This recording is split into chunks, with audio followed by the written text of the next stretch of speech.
Ja ainakin yhden kappaleen kansantaiteilijoita seuralaisineen. Hyvät naiset ja miehet, hän on tässä. Viljami Korvenkoski ja hänen niin sanottu managerinsa Seppo. Hei, tsiika, tästä tulee jotain... Aha, mikäs meininki täällä on? En mä tiedä, tässä on näyttää olevan jotain kameroita ja... Terve vaan! Terve. Onks meillä joku prokkis päällä täällä? Me lähdetään nyt tekemään vähän tohon Manner-Eurooppaan semmoista pientä... Yritetään nämä Baltian maat saada nyt ensin. Mä oon ajatellut jopa Saksaa, mutta se voi olla liian...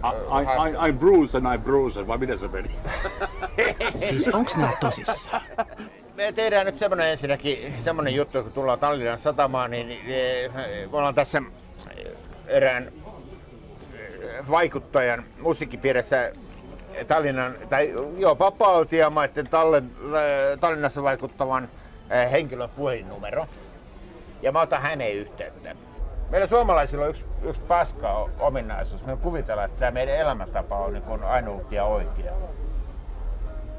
No mihin se johtaa? Ahdistukseen, työttömyyteen, itsemurhiin. Sen takia me tullaan nyt Viljamin kanssa vähän lohduttamaan, poistamaan tätä tylsyyttä.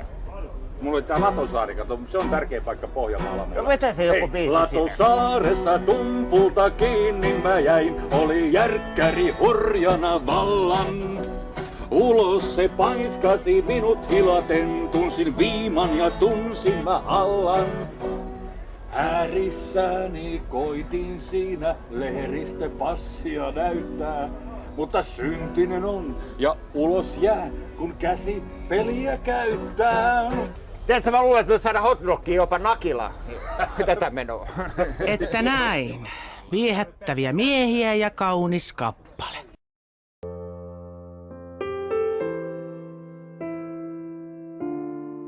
Ihanaa kuvaa, ihanaa musaa, ihana kesä. Kunnes sitten...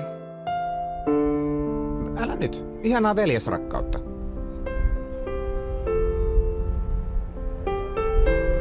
Kyllä meri on kaunis. No tiedätkö, tää oikein, mulla tulee semmonen tunne, että tästä tulee aika iso juttu nyt tästä. Mä rupeen ymmärtämään pikkuhiljaa. Nyt on menossa aika isoon tulevaisuuteen. Kyllä. Tästä se Seppo lähtee. Tiedätkö, miten Johnny Cashin elämäkerta alkaa? Se alkaa näillä sanoilla. Mä oon lukenut Johnny Cash omin sanoin. Minä olen onnellinen. Minä olen onnellinen. Minä olen onnellinen siitä, että minulla on niin hyvät kengät, jolla on niin hyvä kävellä. Mutta minä olen myöskin onnellinen siitä, että minä voin poimia banaanin juuri sen kypsyytenä, kun minä haluan sen syödä. Ja siihen me pyritään. Muahan verrattiin aikoinaan Irving Goodmaniin. Okei. Antti on, mutta nyt on tilanne se, nyt kun tullaan uudestaan... Ei verrata mihinkään. Mua ei voida verrata mihinkään muuhun kuin omaan itseeni. Omaan itseeni. Jokainen ihminen on laulun arvoinen. Jokainen elämä on tärkeää. Jokainen ihminen vain elää hetken sen jonka kohtalo on hälle määräävä. Joo. Mun vanha äitini, tai hän silloin ollut vanha, mutta nyt hän on jo 80, niin tiedätkö, se teki semmoisen teon, nosti jätkälle kitaran. Joskus mun miettii, olisi kannattanut jättää se tekemättä, eli olisi poika ollut sorvin ääressä ja hoitellut sitä vanhaa kotitilaa, mutta ei, mä olisin tuhoutunut. Veri vetää. Joo. Se on näin. Ja Veri vetää. Veri se on vetää. Hyvä biisin sana. Tai semmoinen, niin kuin sanotaan, tämmönen biisin nimi, Veri vetää. Veri vetää. Veri vetää maailmalle. Ja eikä sun äitini murhetata kantaa, tarvitte hurjasta pojasta, vaikka se maailman rantoja kiertää. Osa se on perinnyt sun luonnostas. Hiljaiseksi vetää kansanmiehen filosofia. Mutta ainakin katkolle NYT nyt. Toinen jännä reissu on myös saapunut satamaan. Kansantaiteilija Viljami Korvenkoski ja manager Seppo ovat saapuneet satamaan ja, jääneet sinne. Makuuhuoneen ikkunassa paljas tissi vilahtaa. Mua naapurin nainen katsoo silmiin taas. Voiko naapurin naiselta pyytää enempää? kun striptease-näytöksen mä joka aamu hältä saan. Hän on stripparinainen, tuo nainen naapurin. Hieman vanhanlainen, mutta kaunis kuitenkin. Hän on stripparinainen, tosin amatööri vain. Tuon ikkunanäytökseen mä parhaan paikan sain. Hei, perä hommullia! No niin!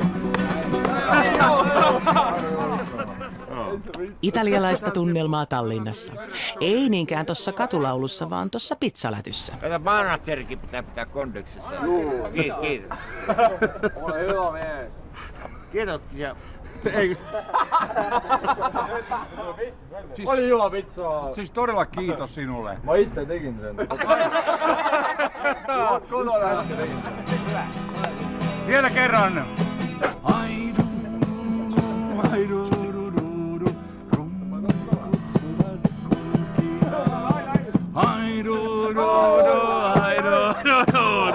Sielun etsivät kaltaista. Vittu, kun mä vetäisin tuon kitaran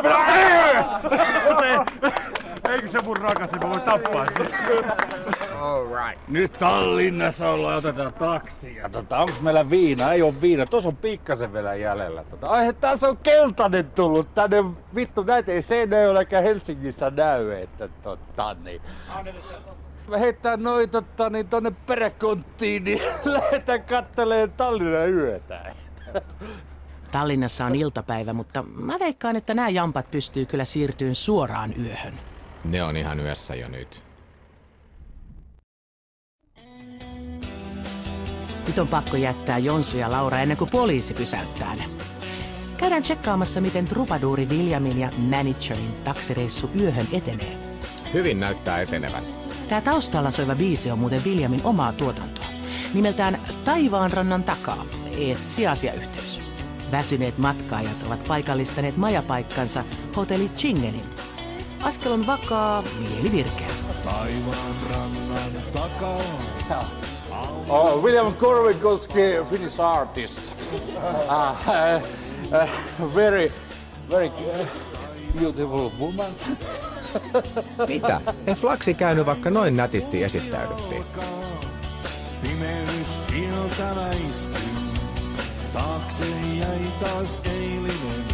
Nyt tilin aika on. Sielut, katso mua silmiin.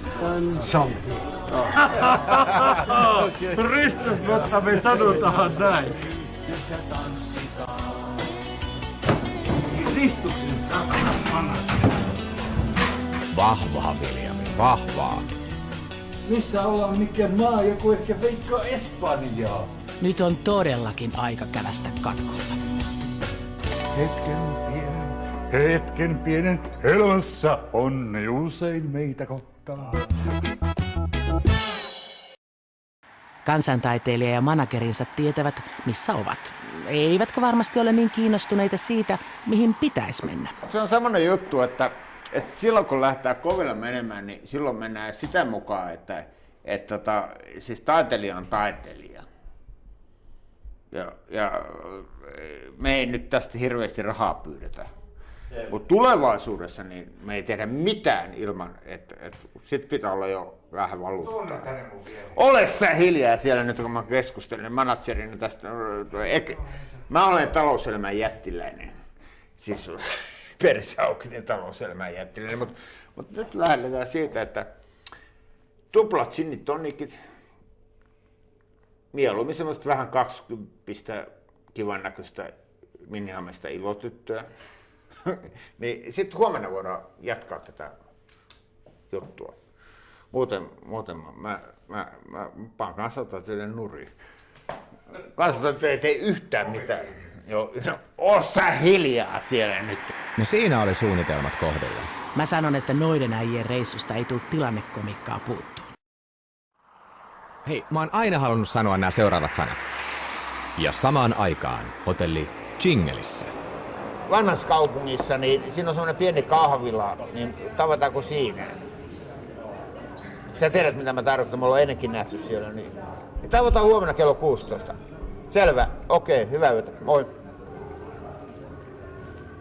Lähtee kato hommat rullaan. Saadaan... Rupeaa vähän jotain tapahtua, että me pelkästään juopottelemme. Eihän me nyt tänne juopottelemaan tultu. Joo, ei missään nimessä. Kuka sellaista kuvitteli? Tällä kontaktilla tulee varmasti niin kun, no, sanotaan 5-10 keikkaa. Seppo Sepon Seppo. Ihminen ja manageri. Siis, Viroon. No tuleeko sitten jotain rahaakin niistä keikoissa? No toivon mukaan. Niin, sitä ei koskaan tiedä. Taiteilijahan elää aina niin kuin vähän niin kuin riskillä. Että manageri ei maksa mitään. No, Tässä vaiheessa. Mähän järjestän sulle duunia. Mä maksan sitten kun alkaa rojaltit tulla. perkele. Mä epäilen, että tosta tulee 15 donaa. Ja nyt saadaan tää musiikkivaikuttaja saadaan kiinni, niin kyllä tässä tulee ihan hyvää. Lähdetään. Kato, kun mä vedän huomenna semmosen asun Eikö se ole päälle. yhtään ohjelmaa? Mä vedän huomenna semmosen asun päälle, että Ai asu, Niin. pistääkö se jonkin sun kitaralaukku on puolillaan rahaa. Sun ei tarvi kun rämpyttää niitä biisejä, niin mä hoidan loput. Minkälainen nyt on, jos lähettäisiin niinku sitä Latviaa hoitamaan, että saisi semmoisen 10 keikkaa nyt niinku järjestetty siellä? 10 keikkaa Latviana. Tää rupee kuulostaa jo joltain. Onko se mahdollista? Niin ollaan yhteyksissä, että ollaan nyt tässä Virossa. Voisit Että... pikkasen hintojakin kysellä siellä eteen. Joo, mutta ollaan yhteydessä. Okei, no moi. Joo, sieltä tulee, tiedätkö, niin kuin verotonta luotasetua. Verotonta luotasetua. Perkele. Mä en nyt oikein tiedä, mitä mä ajattelisin näistä äijistä. Vedättääks ne meitä vai tajuaako ne itekään yhtään, mitä ne tekee? Käydään katsomassa, onko Jonsu jo bikineissä.